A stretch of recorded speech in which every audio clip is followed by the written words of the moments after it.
अस्सलामुअलैकुम दोस्तों, शमन अली मीराली मुमताज़ मौलाई ख़िलाफ़ छो ॻाल्हायो। मुमताज़ मौलाई हर वक़्तु शमन अली मीराली जी तारीफ़ कंदो हो, पर छो ऐं छा जे करे शमन अली मीराली मुमताज़ मौलाई ख़िलाफ़ ॻाल्हायो आहे।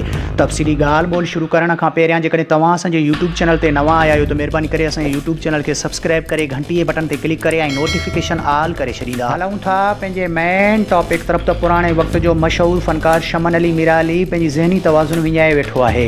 शमन अली मीराली पंहिंजे पुराणे शाइरनि ते ज़ुल्म कया, जंहिंमें ग़ुलाम क़ादिर घायल, जंहिंखे एंटीबायोटिक शाइर सॾियो वेंदो हो, जंहिंमें कासिर नवाज़ बि शामिल आहे, जिन ते शमन अली मीराली वक़्त में ज़ुल्म कया। किंग ऑफ सिंध मुमताज़ मौलाई, जंहिंखे एतिरी त शोहरत मिली आहे जो सिंध तोड़े पाकिस्तान में मशहूरु आहे। मुमताज़ मौलाई खे सूबे सिंध में हद खां वधीक ॿुधो थो वञे ऐं ॿिए नंबर ते मुमताज़ मौलाई खे बलोचिस्तान में ॿुधो थो वञे। शमन अली मीराली पंहिंजी ज़हनी तवाज़ुन उन करे विञाए वेठो आहे त मुमताज़ मौलाई खे हाणे पाकिस्तान जी सतह ते शोहरत मिली आहे ऐं हर आए रोज़ मुमताज़ मौलाई खे उर्दू मीडिया जे प्रोग्रामनि में घुरायो थो वञे।